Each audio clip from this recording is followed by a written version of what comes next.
भागवत के 10वें स्कंध का आरंभ हुआ है। राजा परीक्षित ने शुकदेव जी से कहाँ भगवान कृष्ण के विषय में बहुत सुना। अब कहने लगे, भगवान आप कृपा पूर्वक इन श्री कृष्ण का मुझे पूरा विवरण प्रदान करने की कृपा करें। शुकदेव हंस पड़े, बोले राजा तुम सब जानते हो, पर सभी लोगों को सुनने के लिए श्री कृष्ण की कथा का अमृत प्राप्त मिलेगा। समय का सदुपयोग भगवान कृष्ण की चर्चा करने में है, जिसके साथ हमारा अनुराग का नाता है होता है, उसकी चर्चा हम बार बार करते हैं, उससे अघाते थकते। आज भी देखो, कोई माँ है, छोटा बच्चा है, तो बच्चे की बातें अपनी बिरादरी से सब लोगों से बार बार वही बातें दोहराने में माता पिता को कष्ट नहीं होता, प्रत्यक्ष सुख मिलता है। दूसरे तो कई बार उतार जाती हैं, लेकिन माँ नहीं उतारती, बड़े लाड़ बड़े प्यार से बच्चे की एक ही बात को बार बार दोहराती।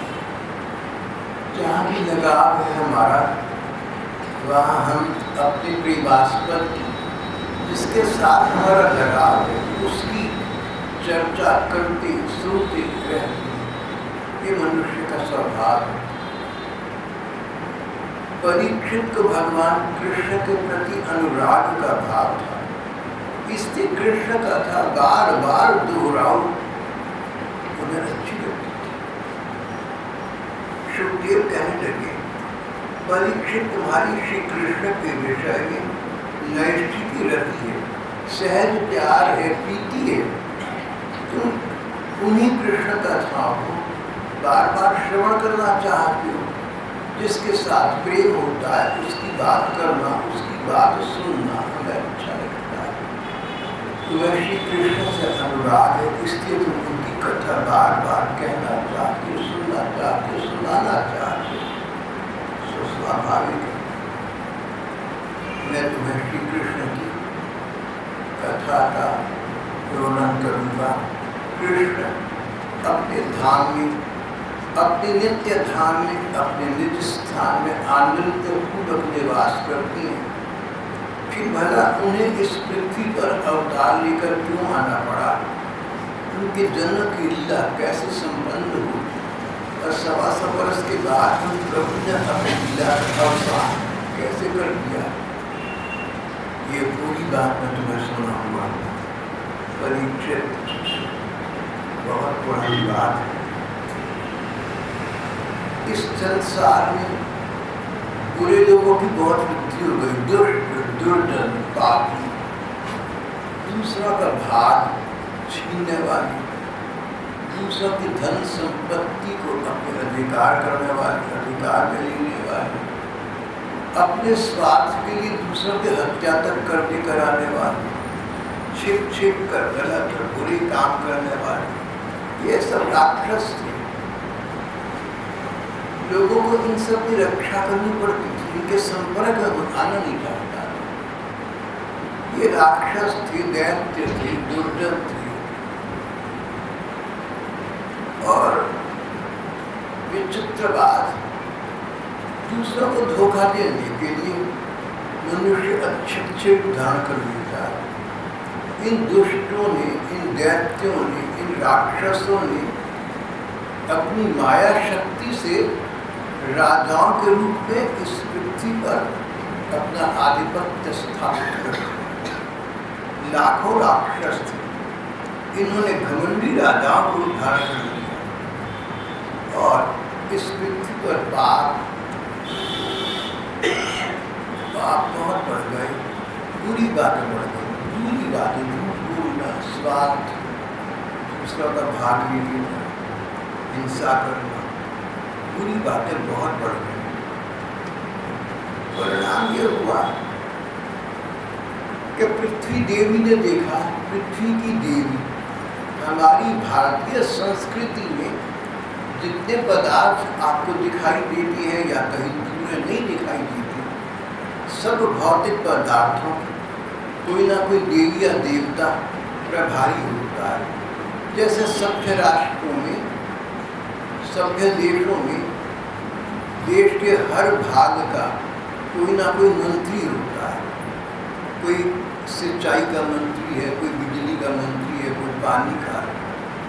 जिस प्रकार किसी सभ्य राष्ट्र के सभी मामले, सभी विधाएं किसी न किसी मंत्री के अंतर्गत होती है, इसी प्रकार इस सारे संसार में जहाँ जो कुछ है उसका कोई ना कोई देवता होता है। जब पृथ्वी के इन देवताओं ने देखा कि इतना कष्ट बढ़ रहा है, उन्हें बहुत दुख हुआ और सारी पृथ्वी की देवी का नाम ही पृथ्वी देवी है। पृथ्वी देवी को तो बहुत ही कष्ट हुआ ये देखकर कि बुरे लोग बुराई करे जा रहे हैं, भले लोग कष्ट पर कष्ट पा रहे हैं। पृथ्वी देवी इस अपनी संतान का ही कष्ट न देख सकी। पृथ्वी देवी के पति भगवान, पृथ्वीपति श्री कृष्ण। जब पृथ्वी माता ने देखा कि मेरी संतान इतने असह्य कष्ट में है, तो पृथ्वी माता ने अपने पति श्री भगवान की शरण लेने का निर्णय किया। पृथ्वी के पिता तो ब्रह्मा जी हैं। जब बहुत पुरानी बात है, एक बार भगवान ने ब्रह्मा जी से कहा कि ब्रह्मा जी आप संसार का निर्माण करें। तो ब्रह्मा जी ने इस संसार का निर्माण किया। ब्रह्मा जी सारे संसार के पिता, परम पिता। पृथ्वी देवी ने सारी मानव जाति को बसने का स्थान दिया, पृथ्वी माता हो गई। पृथ्वी माता ने अपनी संतान का कष्ट देखा तो पृथ्वी माता अपने पिता ब्रह्मा जी की शरण में गई और उसने कहा कि मैं पृथ्वीपति भगवान की सहायता चाहती हूँ। ब्रह्मा जी, पिताजी आप मेरी सहायता करें, आप मुझे उन पृथ्वीपति श्री भगवान के पास लेकर चले। पृथ्वी ने गौ का रूप धारण किया और ब्रह्मा जी को अपनी कष्ट कहानी सुनाई। ब्रह्मा जी अनेक देवताओं को लेकर भगवान से प्रार्थना करने लगे। भगवान, पृथ्वी पर बड़े कष्ट आ रहे हैं, अच्छे लोगों पर कष्ट बहुत आ रहे हैं, बुरे लोग पनपते दिख रहे हैं। इस प्रकार अधर्म का संचार हो रहा है, धर्म की हानि हो रही है, आप सहायता करें। सब देवताओं ने पुरुष सूक्त के द्वारा भगवान की स्तुति की। पुरुष सूक्त वेद के एक अनुष्ठान, इसमें भगवान के विराट रूप का वर्णन। विराट भगवान के लाखों हाथ, लाखों सिर, लाखों पांव। भाव ये है, भावात्य पृथ्वी पर जो कुछ भी है उन विराट भगवान का ही। पुरुष सूक्त के द्वारा देवताओं ने भगवान को पुकारा। भगवान की आकाशवाणी हुई। आकाशवाणी में भगवान ने कहा कि हमें पृथ्वी के कष्टों का पहले से ही पता है, हम उसका समाधान करने के लिए स्वयं इस पृथ्वी पर अवतार भी कराएंगे।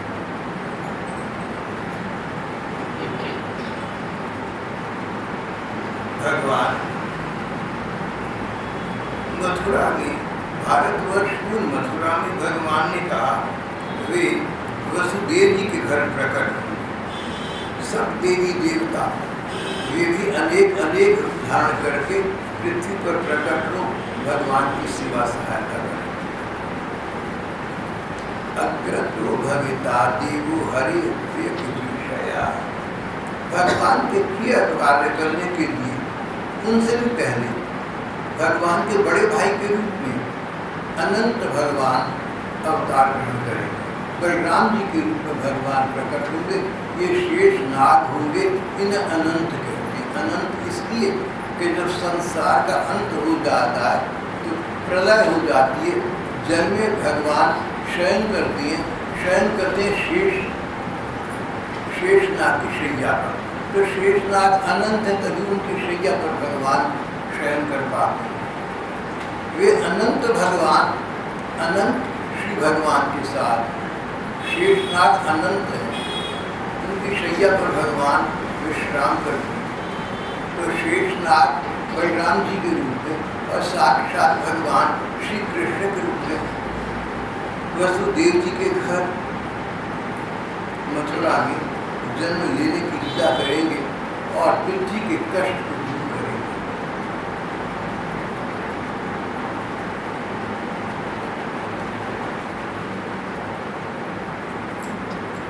ये तो भूमिका बनी, प्रपंच में अवतरण की भूमिका बनी। इस पृथ्वी पर भगवान अवतार लेकर आएंगे, ये भूमिका बन गई। अब इस पृथ्वी का इतिहास आरंभ होता है। प्राचीन काल में मथुरा राजनगरी के बड़े राजा शूरसेन थे। शूरसेन के बेटे का नाम वसुदेव था। वसुदेव जी जो भगवान कृष्ण के पिता के रूप में स्थापित हैं। वसुदेव जी के जन्म दोबारा कहूँगा, वसुदेव जी के विवाह के समय की बात है। वसुदेव जी की अनेक पत्नियां थी। अब इनका विवाह देवकी नाम की मानो एक देव कन्या के साथ होने जा रहा था। मथुरा में शूरसेन के बेटे राजा शूरसेन के पुत्र वसुदेव जी का विवाह करके वसुदेव जी अपनी नवविवाहिता पत्नी देवकी के साथ घर जाने के लिए रथ पर सवार हुए।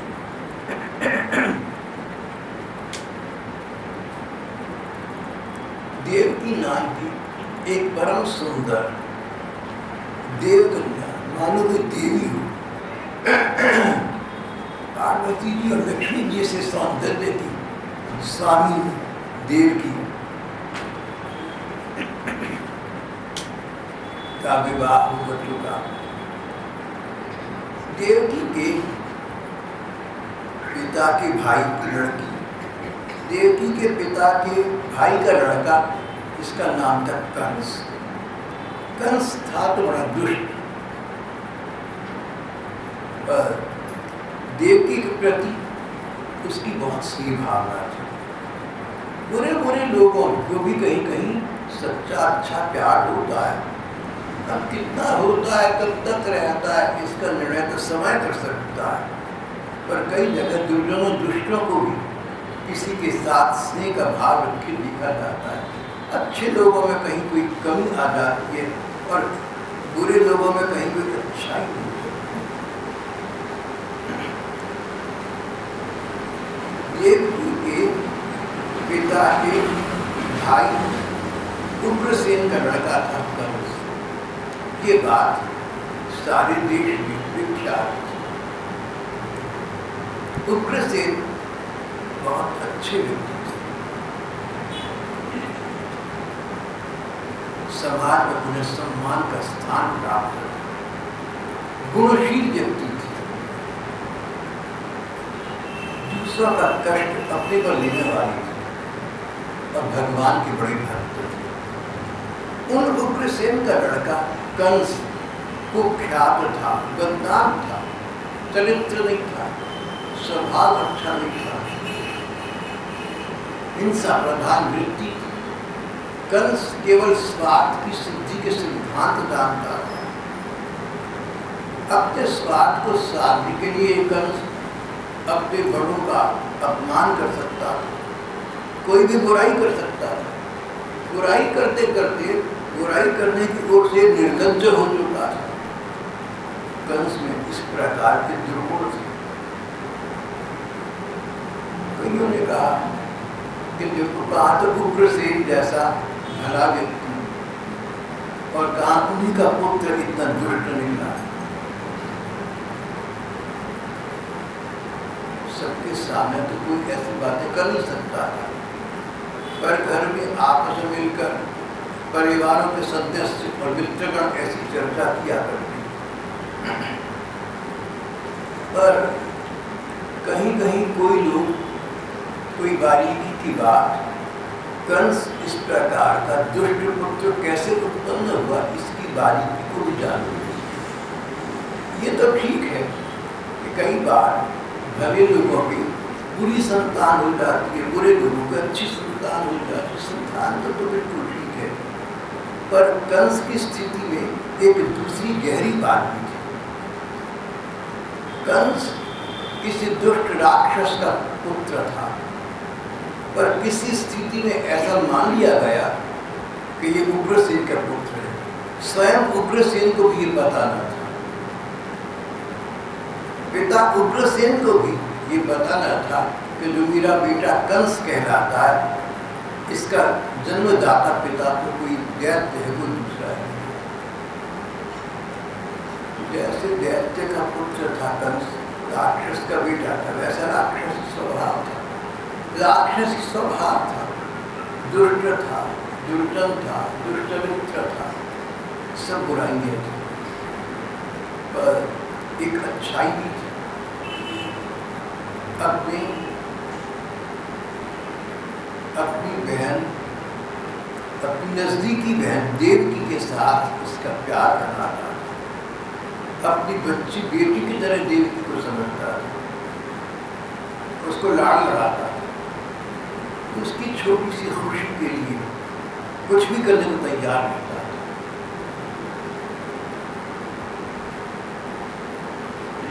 जब तक घड़ा भर न जाए तब तक घड़ा छलकता, जब तक पापों का घड़ा भर न जाए तब तक व्यक्ति का उद्धार भी कैसे होगा, भगवान के हाथ में कैसे उद्धार होगा। कंस में बुराइयों का आगाज था, सारी कमियां खराबियां थी, लेकिन देवकी के प्रति स्नेह उसका एक ऐसा गुण था जो भगवान तक के द्वारा उसका उद्धार हो, इस बात से उसे अभी तक बचाए रहा है।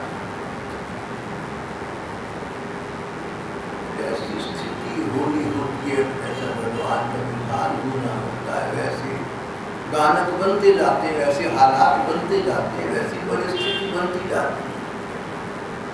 जिस दिन इसकी लाडली बहन देवकी का वसुदेव जी से विवाह हुआ और देवकी की विदाई का समय आया, उस समय देवकी के पिता ने देवकी को दहेज के रूप में बहुत कुछ दिया। उनका अपनी पुत्री पर बड़ा प्रेम था। कन्या को विदा करते समय उन्होंने उसे 400 हाथी दिए। ये 400 हाथी सोने के हारों से अलंकृत थे। 15,000 घोड़े दिए, 1800 रथ दिए, सब के सब रथ और घोड़े इनमें सोने के हारों से जटित इनका श्रृंगार किया गया।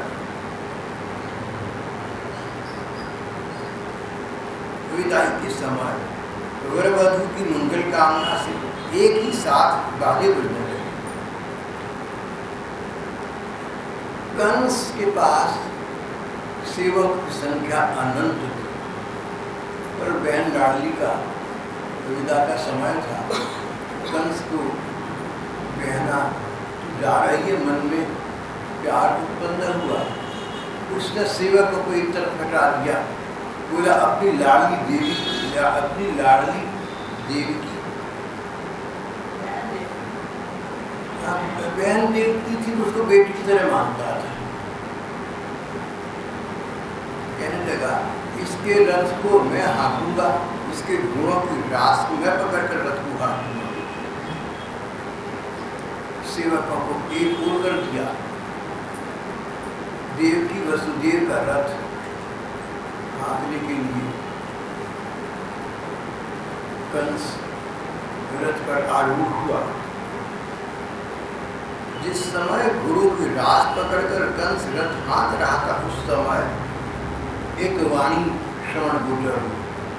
सभी लोगों ने एक आकाशवाणी का स्वर सुना। आकाशवाणी उसे कहती है कि स्वर तो आ रहा है, लेकिन कौन बोल रहा है दिखाई नहीं देता। उस युग में किसी कारण से देवता लोग या भगवान बिना दर्शन दिए अदृश्य रूप में किसी व्यक्ति को वर या चेतावनी दे दिया करती थी। इसे आकाशवाणी कहती थी।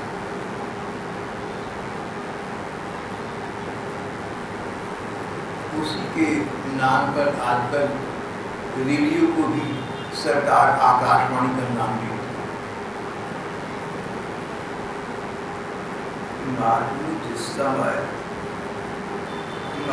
जिस समय घोड़विलास पकड़कर कंस रथ हाँक रहा था, उस समय आकाशवाणी हुई। एक अज्ञात स्वर आया, एक अदृश्य स्वर कर्ण गोचर हुआ, सबके कानों में एक आवाज आई। ये आकाशवाणी कंस के प्रति संबोधित थी। अरे पगली, जिसको तू रथ में बैठा कर लिए जा रहा है, उसी की 8वीं संतान तेरी मृत्यु का कारण बने। तू अपनी मौत को लेकर जा रहा है। इस देवकी की 8वीं संतान तेरा वध कर दी, तेरे पाप करने की सामर्थ्य समाप्त हो जाए। ऐसी आकाशवाणी। अब तक तो एक स्थिति थी, लाडली बेटी जैसी बहन को बड़े प्यार के साथ कंस लाड़ लगाता हुआ ले जा रहा था। लेकिन जब सुना कि इसकी संतान मेरा वध कर देगी, तो बदल गया। अब वो प्यार न रहा, न बहन वाला प्यार रहा, न बेटी वाला प्यार रहा। पहला प्यार तो अपने साथ था, अपने सुख भोग के साथ था। कंस बड़ा पापी था, उसकी दुष्टता की सीमा नहीं थी। वह अपने वंश का कलंक था। आकाशवाणी सुनते ही उसने तलवार की, अपनी तलवार निकाली और अपनी बेटी जैसी लाडली बहन की चोटी पकड़कर उसे मारने के लिए उसका गला काटे तत्पर हो गया। एक क्षण में सब समाप्त हो गया। संसार ऐसा ही स्वार्थ प्रधान, पहले अपना स्वार्थ देखते हैं, और जो हमारा स्वार्थ सिद्ध करे वो हमारा मित्र, जो हमारी स्वार्थ कुछ बाधा डाले वो शत्रु। जो बहन लाडली बेटी जैसी लग रही थी, पता लगा इसकी संतान मेरा वध करेगी, तो अब वो शत्रु जैसी लगने लगी। कंस उसके प्राणों का पिपासु हो गया।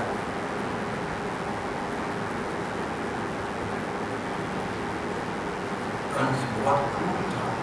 तम दुष्टित कर्माण निषंतम निरपत्रम वसुदेव महाभाग उदार उवाच परिशान स्वयं। कंस बड़ा क्रूर था, जो कुत्सित कर्माणम निषंतम निरपत्रम, पाप कर्म करते करते निर्लज्ज हो गया था। जब हम कोई गलत काम करते हैं, कोई बुरा काम करते हैं, पहले छिपकर करते हैं, लोग क्या कहेंगे। बार बार करने पर निर्लज्जता आ जाती, बेशर्मी आ जाती। अरे लोग कहेंगे तो क्या कर लेंगे मेरा, तो मेरे हाथ में शक्ति आ जाती। बात करते करते निर्लज्जता आ जाती है। कंस की यही स्थिति थी। जुगुप्सित कर्माण निषंतम निरपत्रम। जब वसुदेव ने देखा कि ये तो देवकी को अपनी बेटी की तरह प्यार करता था, लाड़ लड़ाया करता था, इसीलिए इसने सेवकों को एक वो हटाकर रथ हाँकने की स्थिति स्वीकार की थी। उन्हें बड़ा आश्चर्य हुआ। संसार का असाध रूप देखकर भक्त विरक्त वसुदेव जी आश्चर्य हो गए। अभी क्या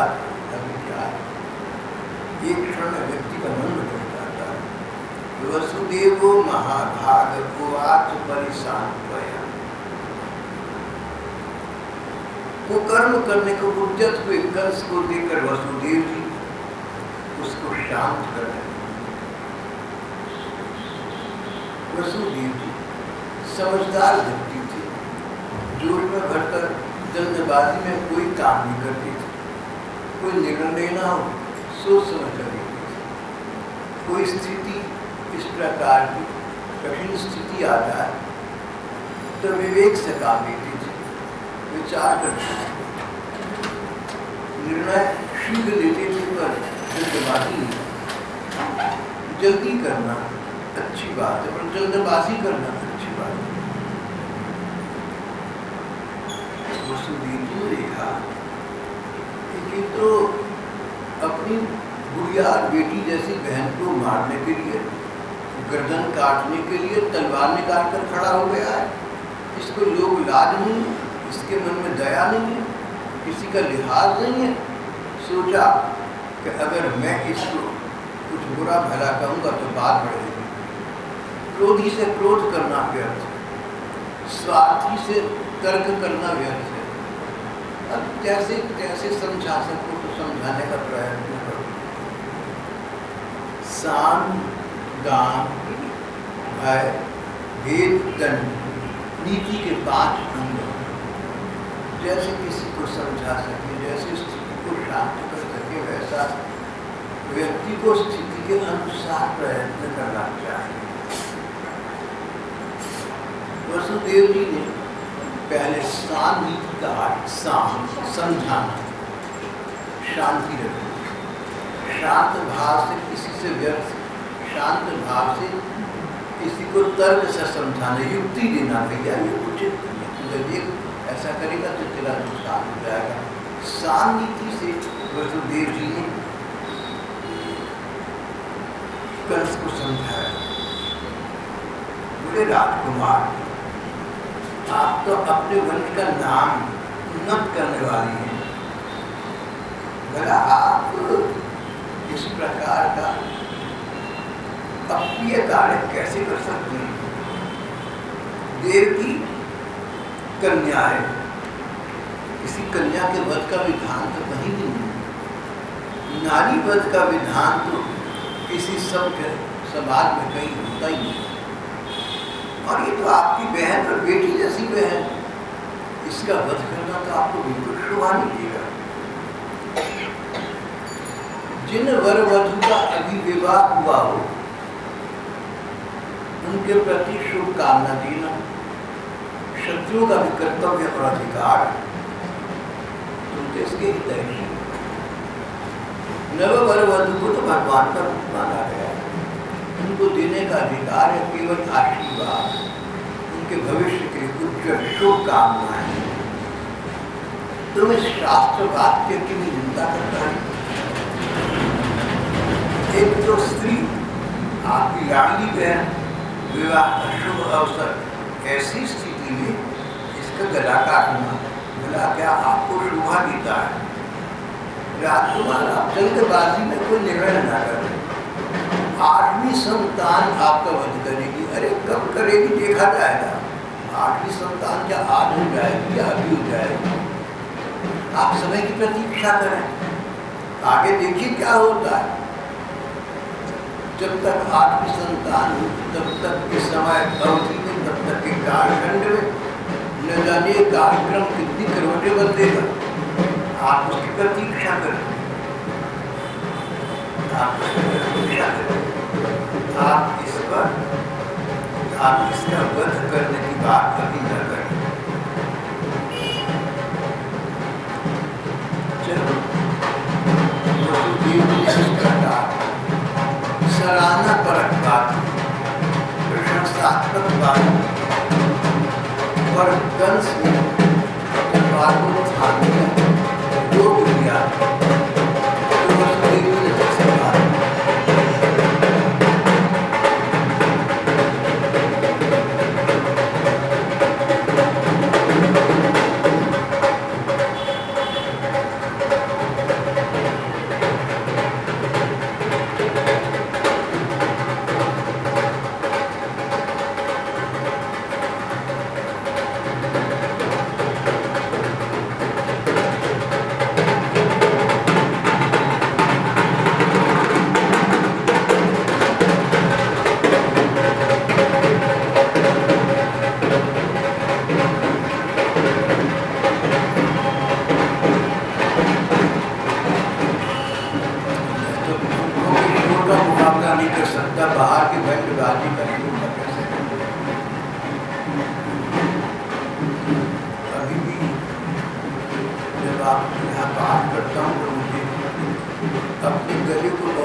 ने देखा कि कंस तो तलवार निकाल कर बेली हाथ ऊपर अपनी छोटी बहन को मारने को तत्पर है।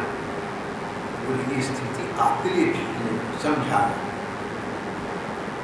फिर बोली कि देखो कंस जो जन्म लेता है उसके जन्म के साथ मृत्यु का भी जन्म होता है। एक ना एक दिन सभी ने चले जाना है। आज हो या 100 वर्ष के बाद जो प्राणी है उसकी मृत्यु तो होगी। जब शरीर का अंत हो जाता है, जीव अपने कर्म के अनुसार दूसरे शरीर को ग्रहण करता है, पहले शरीर को छोड़ देता है, विवश होकर ऐसा करना ही पड़ता है। मृत्यु ग्रास भी बनना पड़ता है, नया जन्म भी कहीं लेना पड़ता है। जब नया जन्म लेंगे तो हमें जो सुख दुख मिलेंगे वो इस जन्म के कर्मों के अनुसार होंगे। अगर हमने एक बच्ची की हत्या कर दी तो सोचो का जन्म कैसा होगा।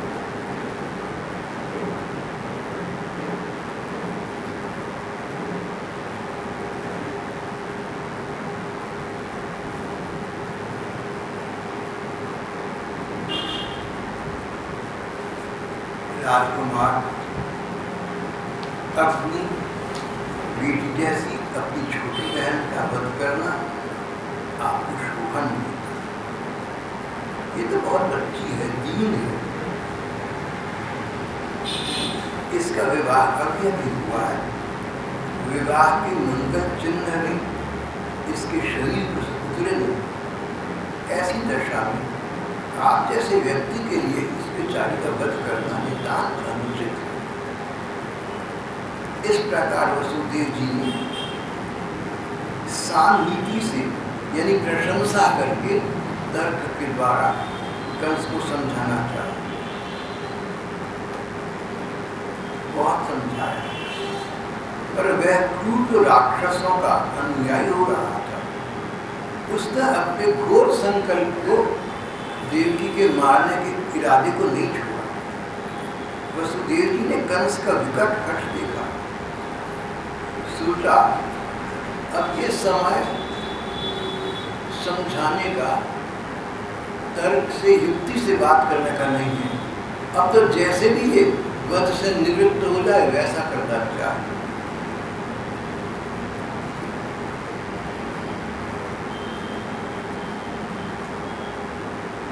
सोचा बुद्धिमान मनुष्य को जहाँ तक उसकी बुद्धि और बल साथ दे मृत्यु को टालने का प्रयत्न करना चाहिए। प्रयत्न करने पर भी मृत्यु न टल सके तो प्रयत्न करने वाले का दोष नहीं होता। इस मृत्यु रूप कंस को अपने पुत्र देने की प्रतिज्ञा करके मैं इस दीन देवकी को तो बचा लूं। यदि मेरे लड़के होंगे और तब तक ये कंस स्वयं नहीं मर जाएगा तब क्या होगा। 8वीं संतान से भय। इस दौरान क्या पता इस कंस की प्राकृतिक मृत्यु हो चुकी, ये स्वयं मर चुका हो, तो 8वीं संतान किसने दी। यदि मेरे लड़के होंगे तब तक ये कंस स्वयं नहीं मर जाएगा तब क्या होगा। संभवतः उल्टा ही हो, मेरा लड़का ही से मार डाले। देखिए सचमुच ऐसा ही हुआ ना, लड़का भगवान कृष्ण हुए और उनके हाथ में कंस का उद्धार हुआ। मेरा लड़का ही से मार डाले।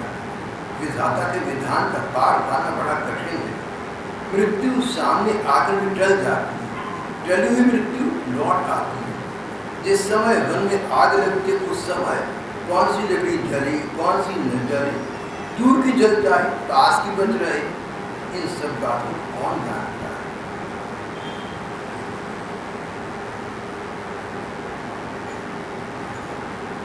कंस को मनाने में वसुदेव जी के मन को बड़ा कष्ट हो रहा था। झूठी प्रशंसा करनी पड़ेगी, तरह तरह की बातें करनी पड़ेगी। परिस्थिति की विकटता प्रतिकूलता को देखकर ऊपर से अपने मुखकमल को प्रसन्न रखते हुए, प्रसन्न दिखाते हुए वसुदेव जी ने कहा,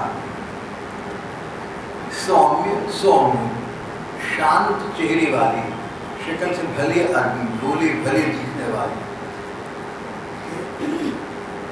अब उसकी थोड़ी सी चाटुकारी का नीति में उसको स्थान दिया गया है। इसे कहते हैं दान, साम समझाना, दान।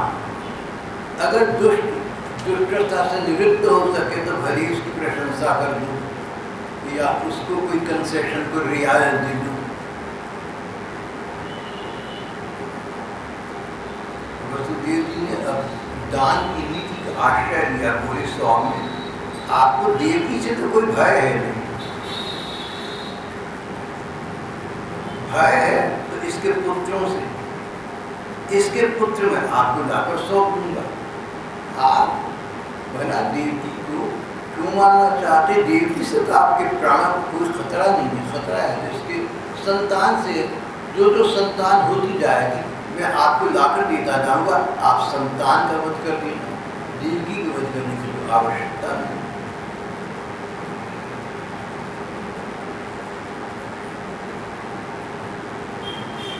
कंस जानता था कि वसुदेव जी के वचन असत्य नहीं, स्वयं दुष्ट था, विश्वास के योग्य नहीं था, पर यह भी जानता था कि वसुदेव जी का चरित्र मेरे से प्रतिकूल है, इनके वचनों का विश्वास मुझे भी करना चाहिए। इन्होंने जो कुछ कहा है कंस ने सोचा है युक्ति संगत है, तर्क संगत है, बात तो ठीक है। उसने अपनी बहन देवकी को मारने का विचार छोड़ दिया। वसुदेव जी प्रसन्न हुए, इसकी और अधिक प्रशंसा धन्यवाद करके अपने घर चले गए। देवकी सती साध्वी थी, मानो सारे देवता उसके शरीर में निवास करते थे। समय आने पर देवकी एक एक करके 8 पुत्र हुए। पहले पुत्र का नाम था कीर्तिमान। जन्म होते ही कंस ने, जन्म होते ही वसुदेव जी ने उस संतान को लाकर कंस को पकड़ा दिया। ऐसा करते समय देवकी वसुदेव को कष्ट से बड़ा हुआ, पर वचन दिया था प्राण जाए पर वचन न जाए। राम जी वाला सिद्धांत, एक बात मैंने कही है उसको मैं पूरा करूँ। जब देवकी के पहला पुत्र हुआ और वसुदेव ने देवकी के हाथों से, गोद से उसको अपने हाथ में लिया, उसको मरवाने के लिए कंस के पास जा रहा हूँ, माँ के दिल पर जो बीती कोई मनुष्य समझ सकता है। माँ की ममता तो संसार में विख्यात है। जिस माँ को पता हो कि इसका पिता पेट से छीन कर इसे मरवाने के लिए ले जा रहा है, ये स्थिति तो पिता की भी यही थी, पर उन्होंने अपने मन को मजबूत कर दिया। ऐसा करके ही देवकी के प्राण बच सकते। मैंने एक बात कही, उसे पूरा करना चाहिए। सत्यसंध व्यक्ति बड़े से बड़ा कष्ट सह लेती, ज्ञानियों को किसी बात की अपेक्षा नहीं होती। नीच पुरुष नीच से नीच काम कर सकता है, और जिसने भगवान को हृदय में धारण कर रखा है वे सब कुछ त्याग कर सकता है। कंस ने देखा, अरे वसुदेव जी अपनी पहली संतान को मरवाने के लिए मेरे पास लेकर चले आ रहे हैं।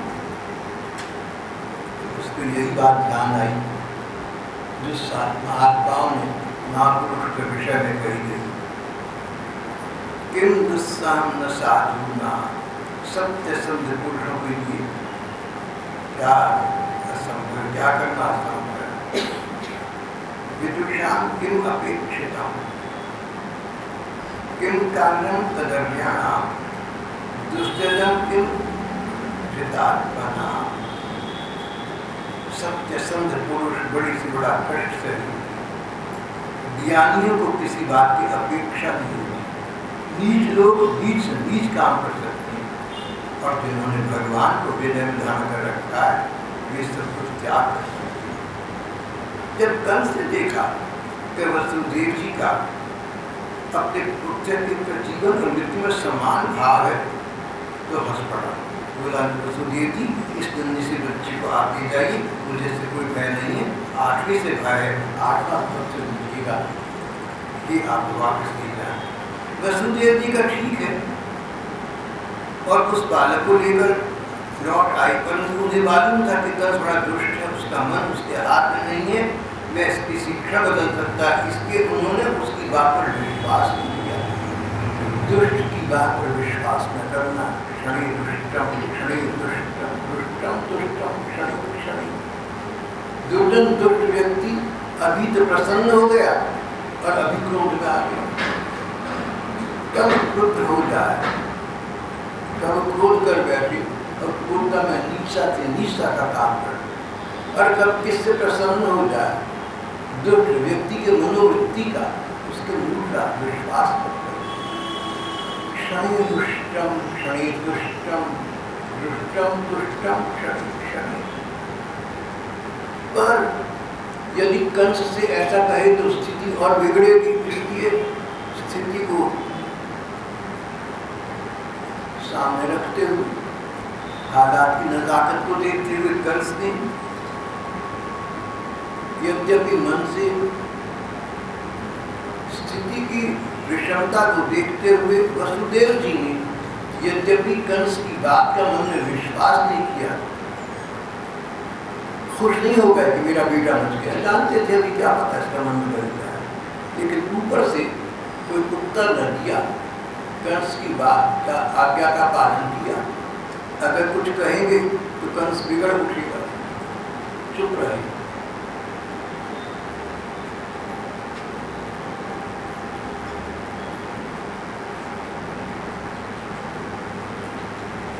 स्थिति को बदतर होने से बचाने के लिए जो करना पड़ता है तो ऐसा विचार करके वसुदेव जी ने कंस की बात पर कोई प्रसन्नता प्रकट नहीं की, कोई प्रतिक्रिया प्रकट नहीं की, कोई उत्तर नहीं दिया।